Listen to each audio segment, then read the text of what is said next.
우리 하나님 말씀 마가복음 39번째입니다. 11장 12절부터 16절까지 이 산을 옮기는 믿음, 성전 거짓말입니다. 성전 거짓말에 속지 말라. 이튿날 그들이 베다니에서 나왔을 때에 예수께서 시장하신지라 멀리서 잎사귀 있는 한 무화과 나무를 보시고 혹 그 나무에 무엇이 있을까 하여 가셨더니 가서 보신즉 잎사귀 외에 아무것도 없더라. 이는 무화과의 때가 아님이라. 예수께서 나무에게 말씀하여 이르시되 이제부터 영원토록 사람이 내게서 열매를 따 먹지 못하리라 하시니 제자들이 이를 듣더라. 그들이 예루살렘에 들어가니라. 예수께서 성전에 들어가사 성전 안에서 매매하는 자들을 내쫓으시며 돈 바꾸는 자들의 상과 비둘기 파는 자들의 의자를 둘러 엎으시며 아무나 물건을 가지고 성전 안으로 지나다님을 허락하지 아니하시고 이에 가르쳐 이르시되 기록된 바 내 집은 만민이 기도하는 집이라 칭함을 받으리라고 하지 않으셨느냐. 너희는 강도의 소굴을 만들었도다 하시매 대제사장들과 서기관들이 듣고 예수를 어떻게 죽일까 하고 꾀하니 이는 무리가 다 그의 교훈을 놀랍게 여김으로 그를 두려워하밀러라. 그리고 날이 저물매 그들이 성 밖으로 나가더라. 그들이 아침에 지나갈 때에 무화과 나무가 뿌리째 마른 것을 보고 베드로가 생각이 나서 여짜오되 랍비여 보소서 저주하신 무화과 나무가 말랐나이다. 예수께서 그들에게 대답하여 이르시되 하나님을 믿으라. 내가 진실로 너희에게 이르노니 누구든지 이 산더러 들리어 바다에 던져지리라 하면 그 말하는 것이 이루어질 줄 믿고 마음에 의심하지 아니하면 그대로 되리라. 그러므로 내가 너희에게 말하노니 무엇이든지 기도하고 구하는 것은 받은 줄로 믿으라. 그리하면 너희에게 그대로 되리라. 서서 기도할 때에 아무에게나 혐의가 있거든 용서하라. 그리하여야 하늘에 계신 너희 아버지께서도 너희 허물을 사하여 주시리라 하시니라. 여기 성경에 보면 26절에 이제 없음 이렇게 있잖아요. 성경에 왜 구절이 없음이 있냐? 궁금해 혹시 하실 수도 있을 텐데. 그래서 이제 각주가 있는 성경에 보면요. 어떤 사본에는 26절에 만일 너희가 용서하지 아니하면 하늘에 계신 너희 아버지도 너희 허물을 사하지 아니하시리라가 있는 이제 사본이 있다. 이렇게 각주가 있잖아요. 이게 왜 그러냐면은 제가 연도랑 사람이 정확히 기억이 안 나는데 1600년대쯤인가? 그 연도까지 찾아보지 않았습니다. 까먹었어요. 옛날 알았는데. 이 성경이 원래 장절이 없이 이렇게 쭉 있다가 번역이 그 프랑스의 인쇄업자인 그 사람이 이걸 이렇게 장절을 나눴어요. 그 사람이. 그래서 그 사람이 이제 굉장히 이제 통찰력이 나누긴 했는데 근데 이제 신학자들만큼의 소양이 좀 부족했을 수도 있고 어쨌든 신학자들이 다 모여가지고 연구를 해서 이렇게 탁탁탁 장절 나눈 게 아니고 그때 그 인쇄업자가 편의에 의해서 이렇게 좀 나눴어요. 그래서 이렇게 다 나눠놨어요. 그래서 그때 나눠서 번역한 인쇄한 성경에는 26절이 있었어요. 근데 그 26절은 그러니까 왜 있었냐면 그 앞에 번역한 원래 헬라어 사본이 많이 있는데 그 번역을 채택한 사본에 근거해서 그 사본에 거기 있었어. 그래가지고 이걸 다 나눠서 인쇄를 다 했잖아요. 그리고 그 위로 성경이 다 이렇게 쫙 나왔는데 나중에 시간이 지나서 이제 요 참고한 사본보다 더 앞선 사본을 발견이 돼요. 그러니까 이 성경이 꽤 많아요, 사본이. 그 앞선 사본을 보니까 요게 없어, 그 사본에는 26절이. 근데 이제 신학자들이 연구를 하니까 요게 없는 게 더 맞다라는 결론을 내려요.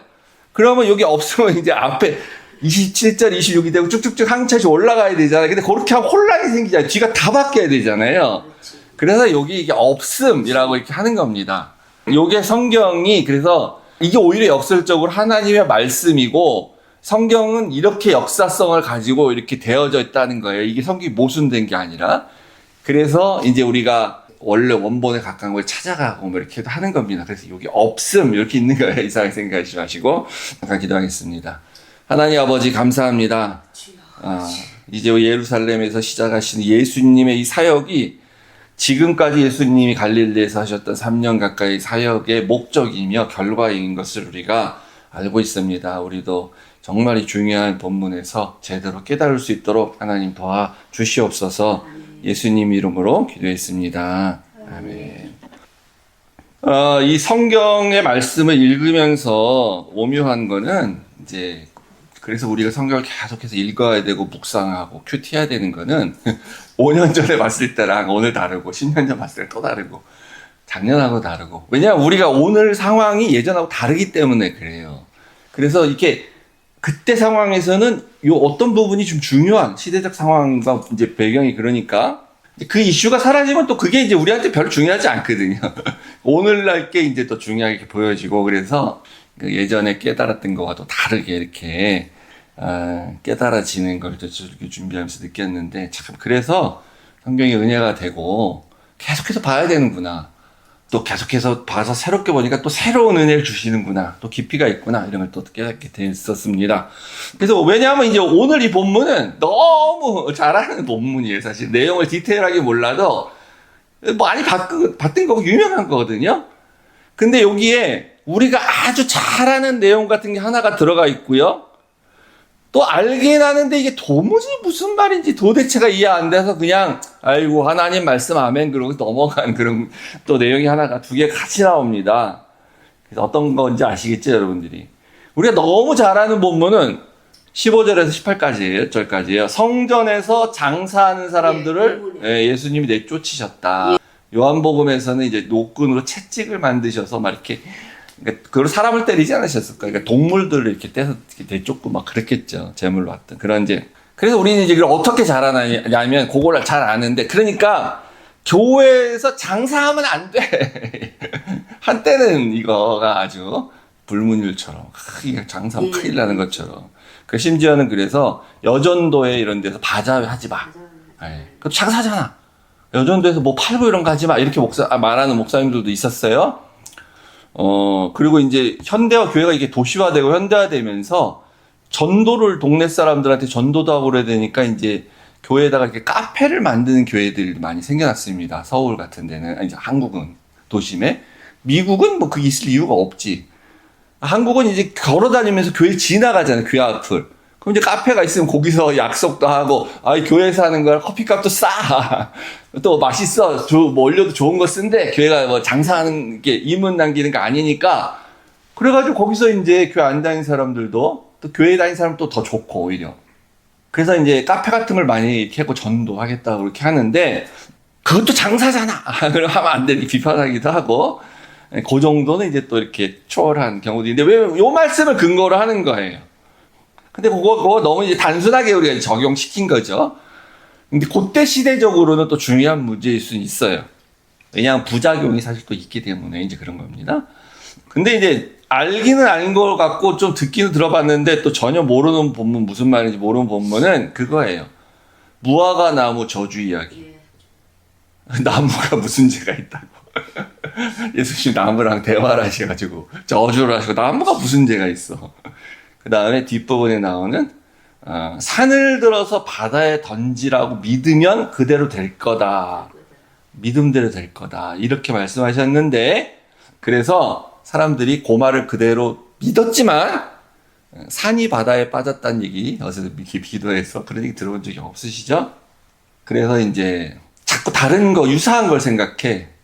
내가 그 어떤 간증 지난번에 아틀란타에서 몇 년 전에 엄청난 일이 있었을 때 그 좀 문제가 됐던 이제 그 친구가 교회에서 하는 간증을 들어봤는데 날씨가 자기가 차를 타고 가는데 날씨가 흐려 비가 와.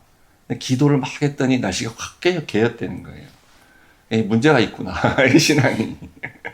그런 거니까 산은 안 빠지더라도 나 기도했더니 날씨도 바뀌어. 이렇게 약속하셨으니까 예수님이. 그러니까 내가 기도하면 다 돼. 이렇게 생각하는 거예요. 그러다가 사고를 쳤죠. 그래서 우리가 그걸 하나씩 좀 살펴보도록 하겠습니다. 이 병행 구절인 마태복음을 보면요. 이렇게 마가복음하고 이렇게 구조가 다릅니다. 성전 정결 사건이 있고 끝나고 나서 그 다음에 예수님 성전을 나가서 무화과를 봤는데 무화과 나무에 바로 저주를 하고 그리고 그 저주 때문에 바로 나무가 말른 하루에 다 일어난 일처럼 다 쓰고 있어요. 근데 마가는 그게 아니고 성전으로 아침에 가는데 무화과 나무를 봤어. 그리고 예수님께 저주를 하시고 그리고 성전을 그날 들어가요. 그래서 그날 장사한 사람들 다 뒤집어 엎고 이렇게 정결하시고 그리고 다시 집에 가셨어. 베다니로. 그리고 그 다음날 다시 예루살렘 성전으로 들어갈 때 보니까 그 나무가 말라 있는 걸 봤다는 거예요.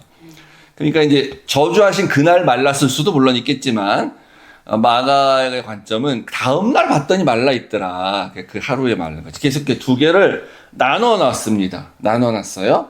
그래갖고 마가는 요거를 이제 어떻게 배치하냐면 요 무화과 나무 이야기를 저주하는 걸 앞에다 두고 말라버린 걸 뒤에다 두고 가운데 그 사이에 성전 정결 이야기를 이렇게 배치합니다. 그러니까 왜 그렇게 했을까? 계속 자주 말씀드리지만 의도의 의도 그냥. 마가는 요 사건이 두 개가 아주 관련이 있는 거다. 이거는 똑같은 거다 사실은. 그래서 요걸 하나로 봐야 돼. 중요한 거는 그러니까 그 가운데 있는 성전 정결하신 그 사건인데 그게 굉장히 중요한 거야. 그럼 그걸 잘 이해하기 위해서 이 무화과 나무 얘기도 같이 봐야 돼. 산 옮기는 얘기도 봐야 되고. 그러면 더 정확하게 이해할 수 있을 거 아니에요. 별개로 보니까 어떻게 되냐면 교회에서 장사하면 안 돼. 이제 이런 결론밖에 안 나는 거예요. 이게 틀렸다는 게 아닙니다. 교회에서 장사하면 안 되는 것도 맞는 말이에요. 이제 안 하는 게 좋을 수도 있어. 근데 그게 요 성전 정결 사건이 교훈은 아니라는 거죠, 사실은. 요 메시지가 기본적으로 성전과 교회는 다른 거고 교회가 장사하지 말라 그 얘기 하려고 그런 건 아니라는 거예요. 그러니까 다른 핵심적인 이야기가 있다는 거죠. 이제 예수님이 이 무화과 나무에게 말을 하셔갖고 저주를 한 것은 이것을 우리가 신학적으로 행동 비유 이렇게 말합니다. 행동 비유. 비유를 말로도 할 수 있잖아요. 말로. 예수님 비유 굉장히 많이 사용하셨잖아요. 말로. 비유 왜 합니까? 이 비밀스러운 걸 감추려고 하는 면도 있지만 그래서 그때 사람들을 못 깨달아. 근데 나중에 다 깨달을 수 있는 거예요. 영적인 분별력이 있으면. 어떨 때는 비유로 쉽게 설명해 주는 거예요. 비유로. 잘 깨달으라고. 근데 이걸 행동으로 보여주셨어요. 행동 비유라고 합니다. 그러니까 여기 또 메시지가 있으면 당나귀, 새끼 나귀를 타고 예루살렘에 들어갈 때처럼 행위 계시라고도 할 수 있어요. 예수님이 뭔가 이렇게 딱 하나님이 하신 말씀처럼 뭔가를 교훈을 하시면 그게 계시잖아요? 그걸 행동으로 하셨어. 몸으로 보여줬으면 행위 계시. 그런 건데. 공교롭게도 이제 우리가 알다시피 무화과 나무는 이제 포도나무도 마찬가지고요. 이스라엘을 상징하기도 하죠. 그 무화과 나무가 요 본문에서는 지금 성전을 그대로 똑같이 상징하고 있는 건데 성전은 이스라엘을 상징하잖아요. 성전 자체가. 그리고 유대인들을 상징하는 건물의 성전이. 그래서 아주 적절한 그런 행동 비유라고 할 수 있는 거죠. 아주 적절한 행동 비유. 마침 그때 거기 무화과 나무가 있었어. 마침 열매가 없었어. 이렇게 행동 비유를 보여주기 딱 좋은 상황. 이제 이 예수님이 하고자 하시는 말씀은 성전에서 단지 이렇게 장사하는 것이 문제였을까? 그러니까 문제지요, 사실은. 성전에서 장사하는 건 좋지 않지. 그건 문제인데 단지 그 목적이냐? 그건 아니고 좀 더 볼 필요가 있습니다. 그래서 우리가 성전을 하나님이 만드신 목적이 뭐냐? 네. 왜 하나님이 성전을 만들어 주셨어요? 그 전에 성막을 주셨어요? 그 목적과 기능이 뭐냐는 거예요. 근데 예수님이 여기서 딱 말씀하시기를 17절에 보시면은 내 집은 만민이 기도하는 집이라 라는 칭함을 받을 거라는 거예요. 그러니까 원래 우리가 아는 성경 지식으로는 성전을 왜 주셨냐면 제사 지내라고 주신 거예요. 제사는 왜 지내요? 우리 죄를 용서받기 위해서 제사 지내라는 거예요. 근데 그 우리 죄를 용서받기 위해서 제사 지내 그걸 계속하면 이제 기도도 당연히 거기서 할 거 아니에요? 예. 그래서 나중에 어떻게 사람들이 그 성전을 보면서 이제 칭하게 되냐면 저기는 제사 드리는 곳이야 이렇게 말하기도 하겠지만 저기는 만민이 기도하는 집이야 이렇게 말하게 될 거라는 거죠. 그러면 여기서 누가 그렇게 기도를 하냐? 누가 구원을 받게 되냐? 당연히 물론 1차적으로는 유대인들인데 근데 여기 만민이라 그랬죠. 만민. 유대인이 아니고 만민. 모든 지구상에 있는 모든 나라, all nation, all people. 그 사람들이 기도하게 된다는 거예요. 그래서 여기 17절은 이제 이사야서 56장을 예수님이 인용을 한 겁니다. 56장 6절 7절인데요. 7절에 이제 그래서 이게 내 집은 만민이 기도하는 집이라 일컬음을 받게 될 것이다 라고 했어요. 그러니까 이 만민은 누구냐면 유대인을 포함해서 온 세상 사람이니까 이방인을 얘기하는 거예요. 사실은요. 이방인. 그래서 6절도 같이 봐야 되는데 자, 어떤 이방인이냐? 이방인마다 이렇게 기도하는 집이 된다는 거예요. 어떤 이방인이냐? 이방인에도 불구하고 여호와와 연합된 이방인이 있어요. 그러니까 구약 시대에는 사람이 적지, 이런 사람들은. 근데 지금 오늘날은 우리가 다 이방인 아니에요? 우리가 다 이 사람들이죠. 그리고 이방인인데 여호와를 섬겨. 여호와를 사랑해. 그래서 여호와의 종이 돼. 그 이방인인데 안식일도 지켜. 그래서 자기를 더럽지 아니하고 언약을 굳게 지키는, 하나님의 언약을 굳게 지키는 그런 이방인이 있으면 그 이방인마다 하나님이 그들을 나의 성산으로 인도하여, 요 성산이 예루살렘 성전이 있는 시온산 성전산이에요. 거기서 내 기도하는 내 집에서 그들을 기쁘게 할 것이다. 그들이 여기 와서 기도하게 되니까 그들이 기뻐하고 나도 기쁘죠? 그들의 헌제와 희생의 제사를 나의 제단에서 기꺼이 받게 되리니 내가 받을 거다라는 거예요. 여기는 유대인은 당연히 하는 거고 이방인들 만민이 와서 제사도 드리고 기도도 해가지고 해는 그 집으로 내가 만들었는데 그래야 하나님 기뻐하시는데, 근데 지금 요 장사를 어디서 합니까? 성전에. 이 사람들이 장사를 어디서 하냐면은 여기서 하는 거예요. 자, 이게 성전 이제 모형인데요. 요게 성전이에요. 이렇게 여기 성전. 예, 여기에 이제 헤롯 성전 모형입니다. 여기 이제 들어가면 성소, 지성소가 있는 거고, 그리고 요 바깥에 이렇게 외벽이 있고요. 여기가 이방인의 뜰이에요. 이방인들은 여기까지만 딱 들어와요. 더 이상 들어가면 안 돼. 그 다음에 여기 안에 들어가면 여인의 뜰이라고 있어요. 유대인 여자만 여기까지 들어올 수 있습니다. 그 다음에 이스라엘의 뜰 혹은 유대인의 뜰이라고 하는 요 뜰 안에 유대인 남자만 들어올 수 있어요. 여자는 또 못 들어가. 그 다음에 여기 쪽에 정확히 어디쯤인지 모르겠는데 제사장의 뜰이라는 데가 있어요. 또 마당. 여기는 제사장만 들어가는 거예요. 유대인 남자 못 들어가. 그 다음에 지성소는 제사장만 들어가죠.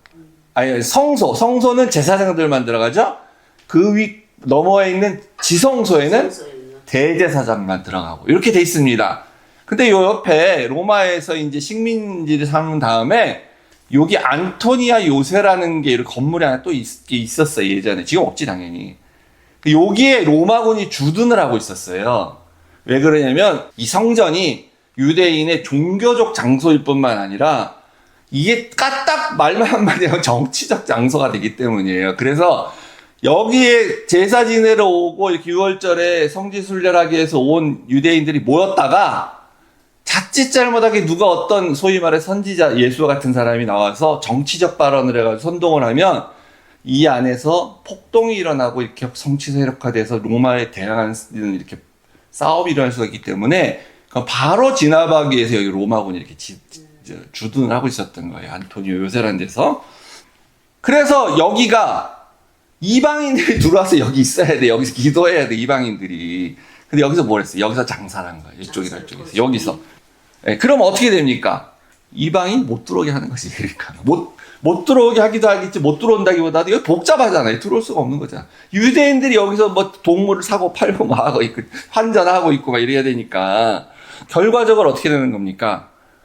이방인의 구원을 막는 그런 게 돼 있죠. 그러니까 원래 하나님이 만드신 성전의 목적과 기능, 그리고 하나님이 원하신 거 이사야에서 본 그게 안 되는 거예요, 이제.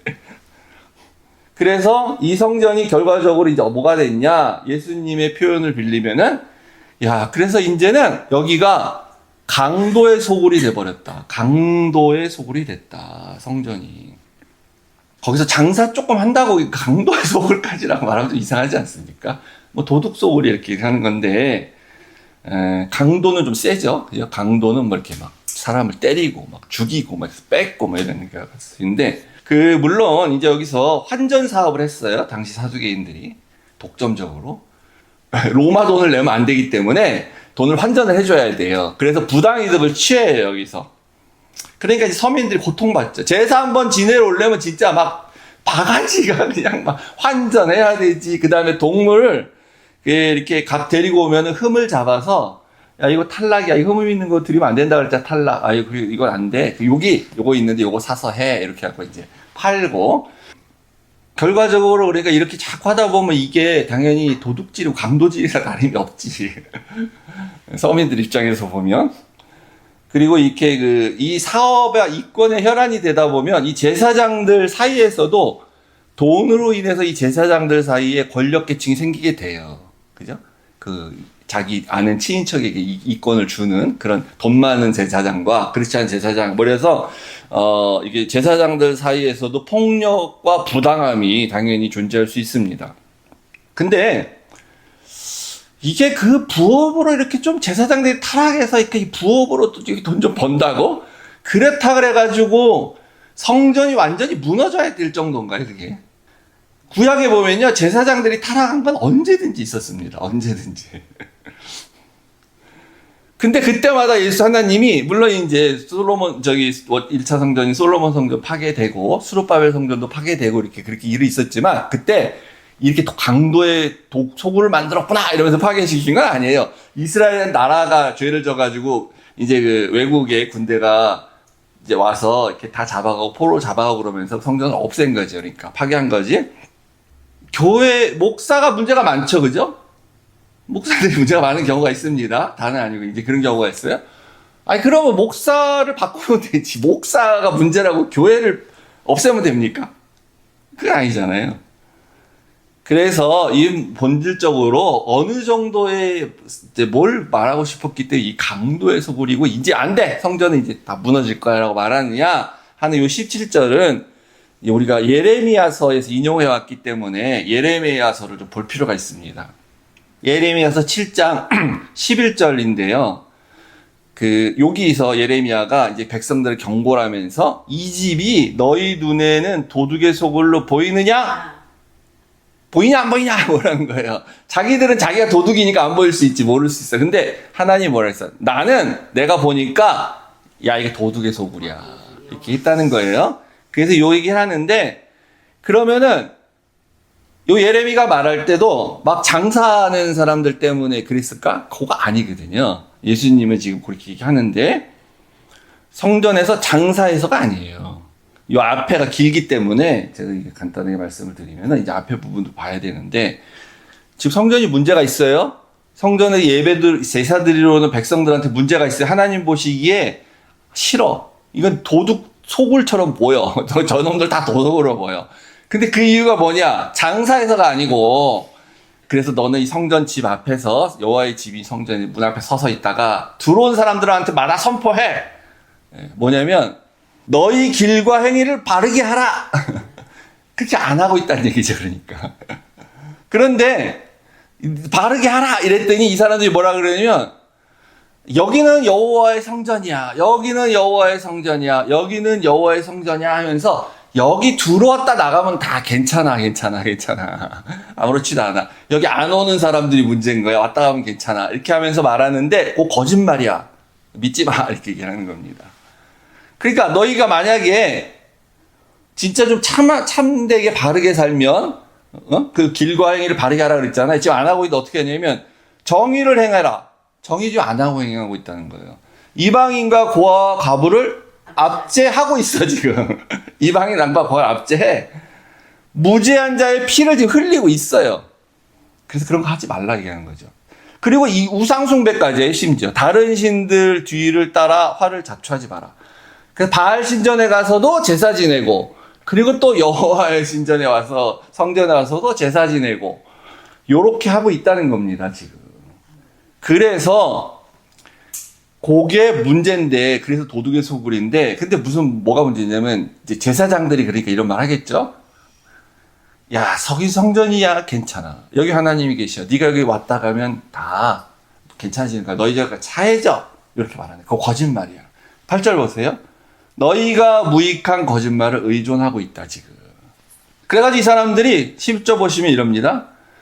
내 앞에 와서 서서 말하기를 우리가 구원을 얻었다 하나이다 하느냐 이는 이 모든 가증한 일을 행하려 함이로다. 와서 이렇게 거짓말만 계속 듣고 있고 또 거짓말만 계속 자기 스스로 위로하고 거짓말로 나는 구원 받았어 여기 와서 이렇게 말하게 돼. 그러면 여기가 도둑의 소굴이 됐다라는 거죠. 왜? 우리에겐 성전이 있으니까 이렇게 되는 거예요. 나는 심판 안 받아, 나는 구원 안 받아. 이렇게. 오늘날 우리가 이렇게 신앙생활하지 않겠지만 혹이라도 우리 마음속에 나 세상에서 참 좀 별로 좋지 않게 살면서 아유 나는 그래도 주일 성수 잘하니까 괜찮아. 나는 안식일을 주일 성수 안식일 잘 지켜. 나는 11조를 한 번도 안 빼놓고 잘해. 나는 새벽 기도도 드려. 그러면서 오면 그건 거짓말이다. 무익한 거짓말이다라는 겁니다. 그래서 이렇게 성전을 근거로 해서 요 핑계를 대고 폭력을 정당화하는 거. 요 폭력이거든요. 다 사실 폭력. 강도 같은 짓이죠. 그래서 예수님께서 이제 어떻게 하셨냐면은 쫓아내는데 잘 보세요. 장사한 사람들이 문제죠. 장사하는 사람들이 문제잖아. 모든 게. 근데 매매하는 자들 내쫓으셨어요. 사는 사람도 다 내쫓으셨어요. 사는 사람, 장사하는 사람 둘 다 문제에 다. 이 파는 사람은 독점적인 특권을 가지고 이제 하고 있기 때문에 문제인데 특권인데 때로는 이렇게 해주는 게 우리한테 편할 때가 있거든요.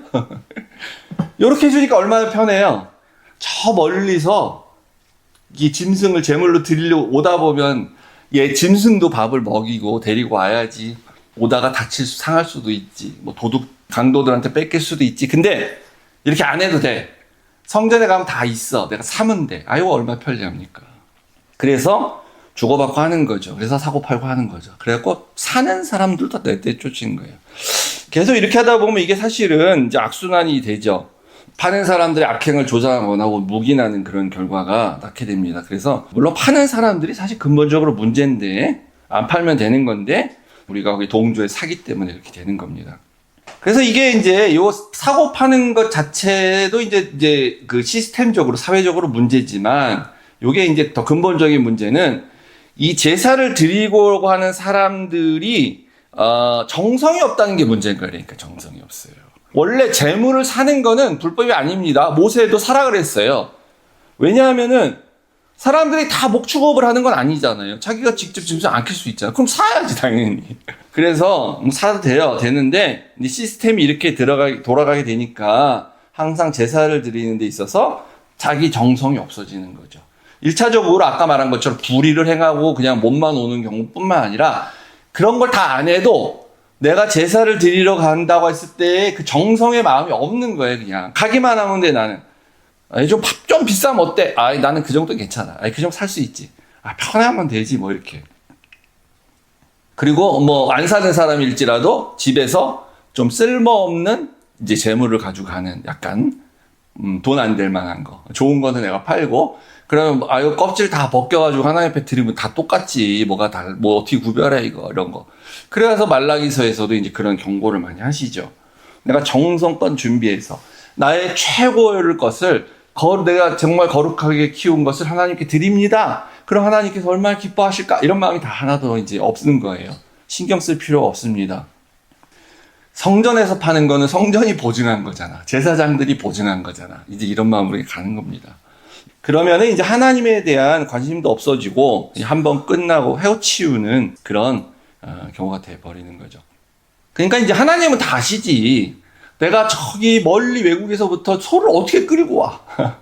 그 너무 힘들기 때문에 저는 어쩔 수 없이 여기 와서 사겠습니다, 하나님. 그렇지만 나는 정말 마음을 다해 제사를 드립니다. 이렇게 드린 사람이랑 가까운 데 살아. 그리고 자기가 최고의 어떤 염소를 가져올 수 있는데 안 가져와. 불편하니까. 성전 가서 그냥 사자, 편리하게. 이 사람 그 마음을 하나님 다 아시잖아요. 그러니까 이제 어떤 바깥으로 드러난 행위만 가지고 평가할 건 우리가 없어요. 그래서 하나님은 가인과 그 재물은 받지 않으시고 아벨과 그 재물은 받으시고 그런 거예요. 아벨 사랑을 받으시는 거죠. 다 알잖아요. 그래서 이제 우리가 오늘날 뭐 좀 적용을 해보자면 그 예배를 우리가 준비하는 데 있어서도 우리가 가끔은 너무 성의 없게 이렇게 예배를 드리러 왔다 갔다만 하고 그럴 수도 있다는 거죠.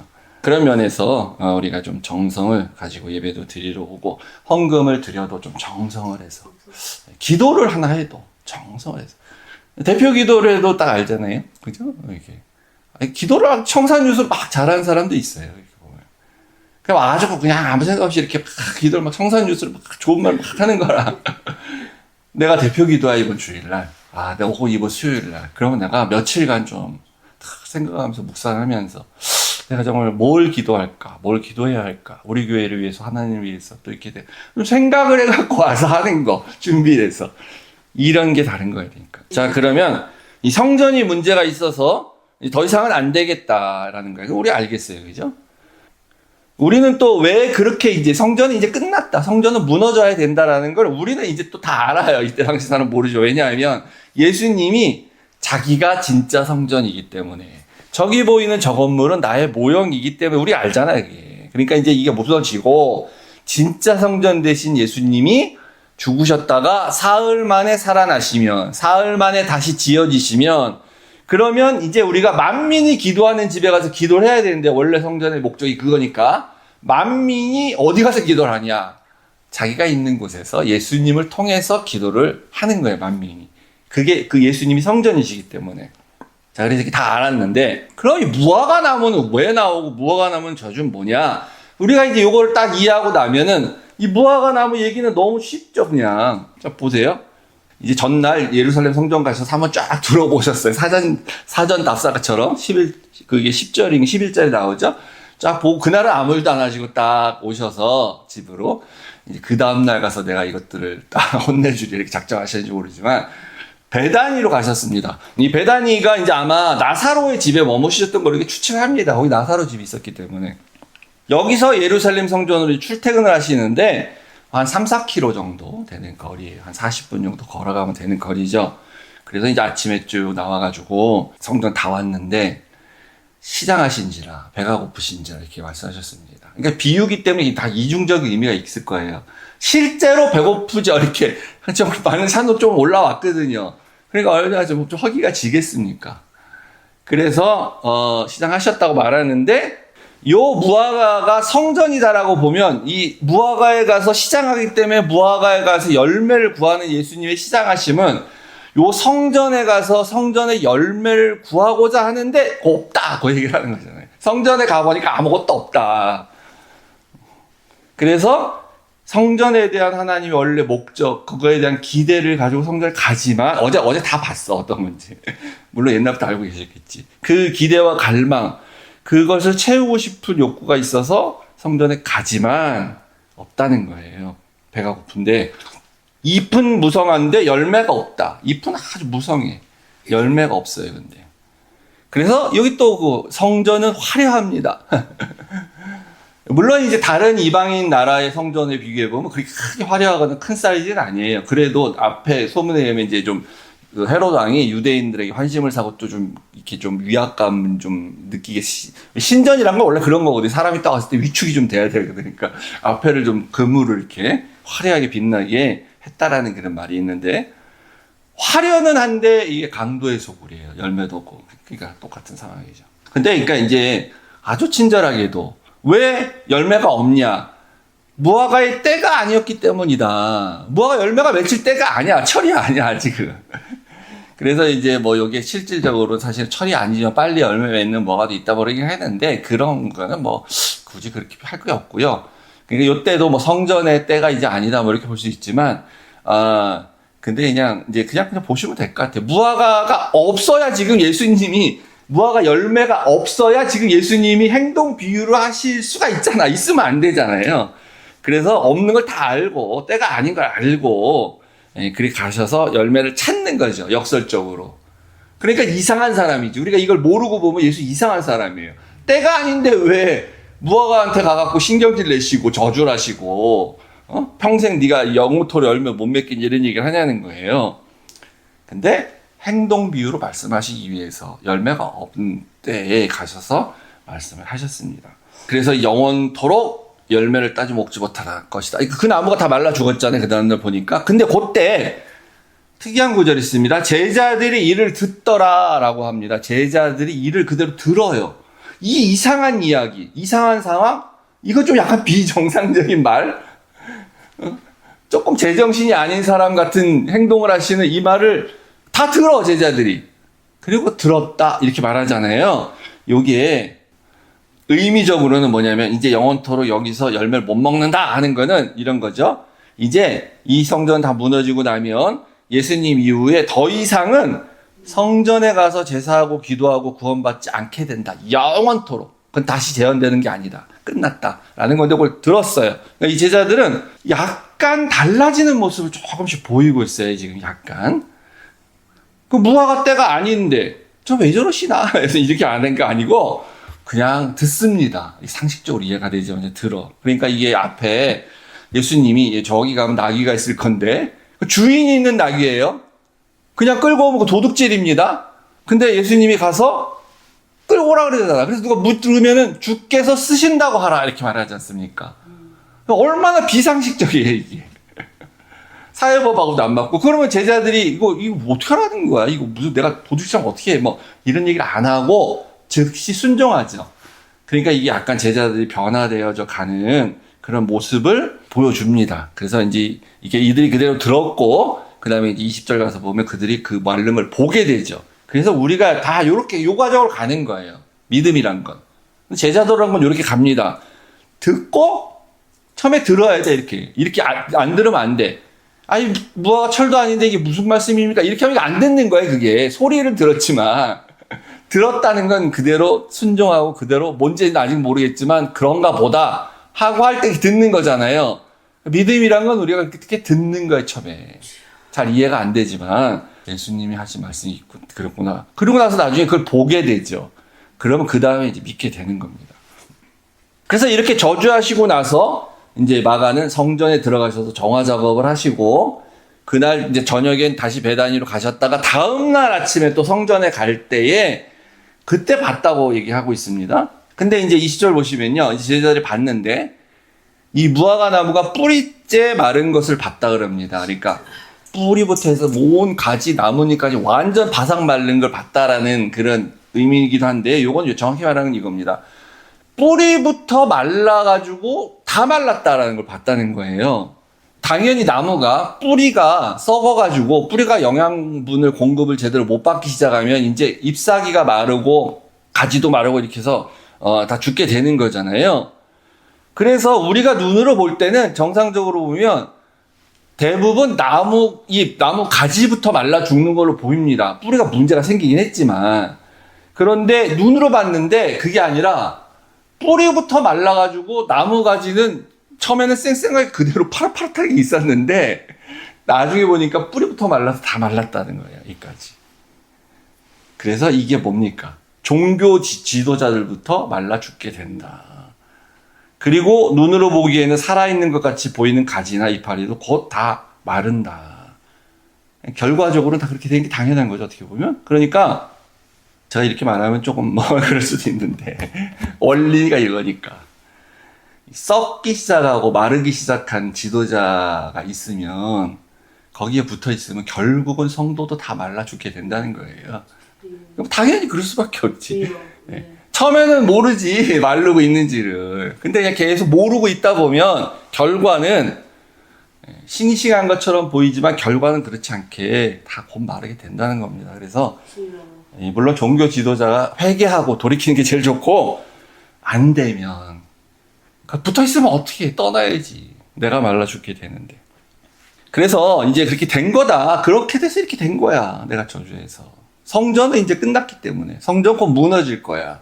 근데 여기 23절 이상하죠? 그래서 너희들이 하나님을 믿어라. 믿었으니까 여기서 막 구화가 나무 이렇게 그대로 됐잖아. 그러면서 23절에 이 산더러 들리어 바다에 던지라고 하면 그 말하는 것이 믿고 이루어진 줄로 마음에 믿어서 의심하지 아니하면 그대로 될 것이다. 이런 식으로 기도에 대한 말을 하시는 것처럼 말합니다. 그래서 아까 25절 뒤에 26절 없다 그랬는데 원래 4번에 있다는 그 26절 거기다 넣으면 기도에 대한 얘기로는 이게 참 이렇게 맞는 것 같아요. 그래서 아마 4번에 그 후대에 쓴 4번에 서기관 쓸 때 카피하면서 야 여기는 원래 예수님이 이런 말씀을 하셨을 것 같아. 옛날에 기도할 때 이런 말 했잖아. 그 마가가 빠뜨린 거 아닐까? 그래서 이렇게 삽입할 가능성이 있었어요. 기도에 대한 얘기라면 정확하거든요. 그런데 아까도 말씀드렸지만 아니 어떤 사람이 저 산이 들려서 바다에 빠지우라고 열심히 기도하고 믿었더니 그렇게 된 역사가 일어났다는 말 들어보신 적 있으세요? 없죠, 당연히. 그러니까 세상 사람들이 이런 걸 보면 묻는 거야. 기독교 사기라고. 근데 원래 이게 그 말하는 게 아니에요, 전혀. 그러니까. 아니, 예수님은 병 고치고, 막 암도 고치시고, 막 그래서 예수님 하셨고, 우리도 믿고 하면 된다 그래가지고 어떤 사람이 막 암도 고치시고, 뭐 이렇게 불치병 고치고 막 해서 막 그런 얘기 막 일어난다고 하잖아요. 근데 왜 이건 안 돼요, 이거는? 왜 약속이 한 번도 되지 않았을까? 그래서 이제 어떤 신학자는 이건 당시 속담인데, 아주 어려운 거다. 아주 어려운 거다. 그 얘기를 하는 거다. 근데 여기 지금 뭐 어떤 다른 얘기를 하면서 아주 그건 어려운 거다 하면서 이렇게 얘기하는 게 아니잖아요. 상황을 보면은. 제가 책에서 읽은 건데, 그 어떤 목사님이 조그만 교회가 하나 있었는데, 그 뒤에 이렇게 산이 하나 있었는데, 그 산이 그 교회 입장에서 보면 되게 불편했나 봐요. 뭐 밀어버리고 거기를 좀 주차장으로 쓰면 더 이렇게 땅도 넓어지고 뭐 그걸 원했는지 어떤지 잘 모릅니다. 하여튼 그러니까 그 산이 계속 거슬린 거예요. 그래서 이 목사님이 그 산을 보면서 기도를 했습니다. 저 산이 제발 좀 없어졌으면 좋겠다. 그럼 우리 교회가 얼마나 더 좋아질까. 그랬는데 어느 날 건설업자가 이렇게 와가지고 목사님 저희가 바다를 매립해야 되는데 흙이 많이 필요하니까 저 산을 좀 이렇게 퍼가서 이렇게 퍼가가지고 바다를 매립하는 데 쓰겠습니다. 그러니까 이제 팔았겠죠, 당연히. 그래서 산이 없어지고 산이 들려서 바다에 빠졌다라고 그 간증을 실제로 한 책을 제가 봤습니다. 그래서 이 목사님의 고백은 이 말씀이 이렇게도 이루어지는구나. 뭐 이렇게 자기가 경험했다고 간증하는 건데 아니 뭐 그거를 제가 비난할 마음은 없고 그 예수님이 그렇게 이루어질 거라고 이 말 한 게 아니죠, 당연히. 그런 경우가 생길 거다라고 진짜로 무슨 뭐 산이 들려서 빠질 거다 그 말을 하시려고 하신 말씀이 당연히 아닌 거예요. 여기 우리 잘 보세요. 저 파란색으로 써놨는데 산더러 들리어가 아니고요. 이산더러 들리어 바다에 빠지라고 하면 된다는 거예요. 이산더러. 그러니까 예수님이 지금 서 있는 그 산이 어디냐? 그게 바로 예루살렘 성전이 있는 성전산이에요. 시온산. 그러니까 요 말은 요 산이 들리어 바다에 빠지라고 하는 말은 뭐냐면 성전이 더 이상 필요가 없어. 성전 보고 들리어서 바다에 가서 빠져버려. 이거 필요 없기 때문에 던져버려. 바다에다가. 라고 하면 될 거라는 겁니다. 그렇게. 그러니까 건물인 성전을 더 이상 믿지 말라는 겁니다. 성전은 믿음의 대상이 아니야. 더 이상. 성전 붙잡고 있어가지고 이제 더 이상 구원받지 못해. 거기서 더 이상 제사 드리지 마. 거기서 더 이상 기도하지 마. 라는 거예요. 그래서 성전을 들어서 바다에 빠지는 기도라는 게 뭐냐면 제자들한테는 그러니까 자 이제 이런 문제가 생겨요. 그 성전이 실제로 AD 70년에 로마 장군 티토스라고 그러죠. 그 장군에 의해서 완전히 멸망을 당하고 예언대로 돌 위에 돌 하나 남지 않게 완전히 파괴가 됩니다. 성전이. 그러면 제자들은 어땠을까요? 제자들은 AD 70년 전에 다 죽습니다. 그러니까 제자들이 살아있던 기간에 성전이 있었던 거예요. 그대로. 그럼 이 말이 뭔 말이냐면 이런 겁니다. 예, 베드로 사도님. 예, 마토 사도님. 알겠습니다. 제가 예수 믿겠습니다. 제가 예수도 믿고요. 복음도 믿고요. 다 믿어요. 다 믿을 것 같아요. 사도님들 하는 말 다 맞죠. 예수님 정말 십자가에 죽으셨다 부활하셨죠. 저 고백합니다. 우리의 주인입니다. 창조주십니다. 다 이렇게 해서 믿어요. 근데 성전 가서 제사도 드리면 좋은 거 아닙니까? 성전에서 제사도 드리면 더 좋잖아요. 이게 그 당시의 도전이에요, 당시에. 그러니까 성전이 계속 눈에 보이는 한. 끝없는 도전과 시험이죠. 사도들이 여기에 어떻게 타협할 것인가? 사도들이 이걸 어떻게 할 것인가? 하면 안 돼요, 절대로. 그럼 예수님의 부활을 부정하는 거기 때문에 그렇게 돼요. 그래서 이걸 강하게 못하게 해야 됩니다. 이건 신학적으로 틀렸다, 아니다. 이 성전은 더 이상 이 건물 저기 보이지만 이 성전은 끝난 거야. 아니야. 그래서 결과적 역사적으로는 최종적으로 하나님 완전히 그 로마 고인을 보내서 다 없애시기도 하는데, 그때까지는 어떻게 해야 됩니까? 계속 그걸 싸워야 돼요. 율법주의와. 그때 그걸 믿으라는 겁니다. 그러니까 제자들한테 믿어라. 이 성전은 더 이상 아니다는 거를 기도하고 믿으라는 거예요. 그 믿으면 그 성전은 쓸모없는 게 돼서 바다에 빠지게 되는 거야. 기도하고 믿어. 그럼 돼. 근데 얼마나 어려워요. 그 오랜 관습을 거부한다는 거는 그 쉬운 일이 아닙니다, 사실은요. 예레미야 선지자의 말을 기억해야 돼. 거짓말이야. 성전에 가서 아직도 제사 드려야 된다는 거짓말이야. 거짓말 믿지 마. 그러니까 저는 25절이 조금 생뚱맞게 느껴졌었는데, 이제 갑자기 또 기도 같은 기도에 대한 얘기를 하시는 것처럼 보이니까요. 그리고 아까 그래서 26절이 있으면 되게 어울리는 것처럼 보이잖아요. 너희가 서서 기도할 때에 아무에게나 혐의가 있거든 용서하라. 기도할 때 우리가 어떤 나한테 잘못한 사람 용서해야죠? 용서하는 기도 평소에 예수님 가르치시잖아요. 그리하여야 하늘에 계신 너희 아버지께서도 너의 허물을 용서해 주실 것이다. 내가 다른 사람의 허물을 용서해 주면 하나님이 내 허물을 용서해 준다. 이거는 예수님이 다른 가르침과 교훈 비유에서 여러 번 비슷한 얘기를 하셨잖아요. 근데 굳이 여기서 왜 이런 말을 하실까? 하나님이 우리를 용서해 주시려면 어떻게 해야 됩니까? 그전에는. 하나님이 내 죄를 용서해 주시려면 제사 지내야만 돼요. 그전에는 내가 용서받기 위해서는 반드시 하나님 앞에 성전에 가서 제사를 지내야 됩니다. 그래야만 용서가 돼요. 근데 지금 이 말은 뭐예요? 아야, 서서 기도만 해도 돼. 서서 기도만 해도 돼. 그럼 하나님의 너의 죄를 용서해 주시죠. 왜냐하면 이제 성전은 없기 때문에. 성전의 기능 끝났기 때문에. 그리고 곧 없어질 거기 때문에 성전 가서 서서 기도하고 제사 지내지 않아도 돼. 그러니까 이 말도 제사 지낼 필요 없다. 그런 얘기랑 똑같은 거죠, 사실은요. 겉만 화려하고 건물에 그런 잎만 무성한 나무 같은 무화과나무 같은 그런 성전 혹은 그런 교회 되면 우리가 안 되겠지요. 근데 이제 오늘날은 뭐 우리가 교회가 화려하다 그래가지고 뭐 그렇게 내용이 또 없는 것도 아니고 교회도 화려하고 내용도 그 안에 있는 사람도 좋고 교회가 좋을 수도 있잖아요. 그러니까 더 중요한 거는 뭐냐면 성전이나 교회나 이런 건물이 아니라 우리 개인이에요. 우리 개개인도 겉만 화려할 수 있어요. 겉만. 잎만 무성한 그런 성도. 그렇게 보일 수 있잖아요. 잘못하면은. 저는 말이죠. 4대째 믿음의 가정에서 자랐습니다. 저는 아닙니다. 제가 1세대예요.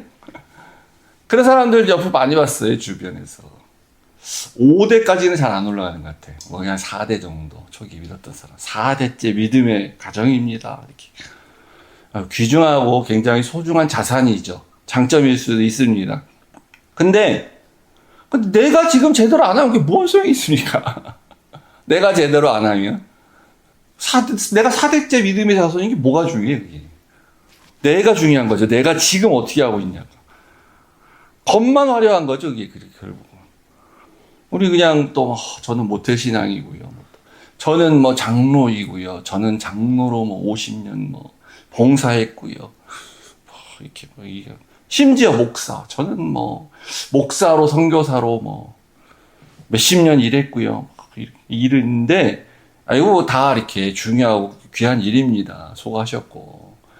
근데 이제 이런 타이틀만 붙잡고 있으면 그럼 어떻게 합니까? 그거 붙잡고 살면 안 되잖아요. 너무 주변에 이런 사람을 많이 보게 됩니다. 왕년엔 내가 교회에서 말이지, 뭐 이런.